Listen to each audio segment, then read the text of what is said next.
before you come into the woods, you probably ought to drive. Okay, back to our show. Hey, Wayne! Hey, Wayne! Now, who's your outdoor... Oh, you didn't say your name. Huh? You gotta say your name. They call me Tracy. Say his name. They call me Tracy. It's Hey, Wayne. TC. TC. TC. That's Trucker Clock. Trucker Clock. I ain't got that yet, but you know, it ain't got nothing to do with deer hunting, so we ain't gonna talk about it. That's TC. If I get the cameraman shut up long enough. Yeah, you should. Now, what you want to do when you out deer hunting, and y'all find, you know, pretty good signs like that rub right there. That's where. See, that's one of them tree rubbing goats has been up there just a pushing and a pulling and a scraping and a whomping and just trying to love the living fire out of it. See, that's the way that they give love to the trees, because it's nature. It's part of their thing is nature. So they give love back to nature, so they rub on it.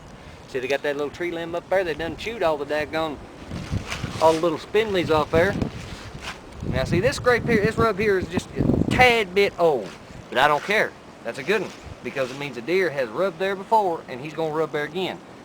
The only bad part of it is nothing's come up there and put the whomp on it. When I'm gonna say the whomp, I mean put a little estrus on it. So what we gotta do is we gotta help him out. Little Code Blue, little plug here. Look for sponsorship. Come on, fellers. And we put the Code Blue doe estrus on there. Now this here is numbered. It's 218122. That's what number deer it came out of. You know, I don't know if they put a tag on them, walk around with a 5-gallon bucket or what, but you know, that's their business. I ain't gonna get into it. But what you gotta do is, you find a rub, any rub, fresh, old, whatever. You clear it off about a 3 foot by 3 foot area around it. Make it look like that deer's been down there scraping and a pawing and a digging and a whomping and everything else. There's the whomping again. It out. It's a little wet right there. That's all right. That'll hold. We get it cleared off there. Make it look like, you know, big old Buck's been in there doing his thing and going, man. Do that again. That's cool. That's pretty cool. There you go. All right. Take you a little bit of doe estrus. And you just come out here about 1.5 foot, 18 inches from the tree, be 1.5 foot. And you dump her out, boys. I'm going to tell you what. Then you take you a leaf. Wipe off the excess so you don't get it all over everything you got. You leave it lay. That's the key right there. You leave that leaf lay. Right there. Leave the leaf. Remember that. This right here.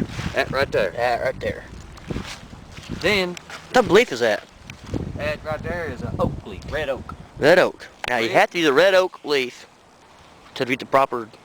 You can use maple, you can use a sycamore, you can use ash or a gum tree, or you can use shaggy bark, whatever's in the area. It's good. It's all good.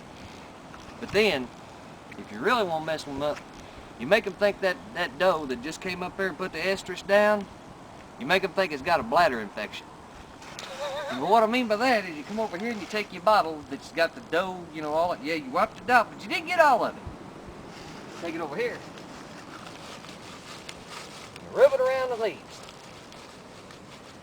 Get it down there in the mud, whatever you got, dry dirt, whatever's there. That way they think, that doe's got problems. She's going to be moving slow, and I'm going to get her. Get her done! That's a plug for, what's his name? Man, see, you always want to carry your backpack. Backpack or fanny pack. This depends on which is bigger. My fanny ain't that big, so I can't pack it. What are you doing? I was posing, man. I get the feel. You think you Cleopatra over here, or Steve Martin doing the Egyptian, or what? Okay. Me pay out! Hunting tut. Hey, Mike. Hey, Mike.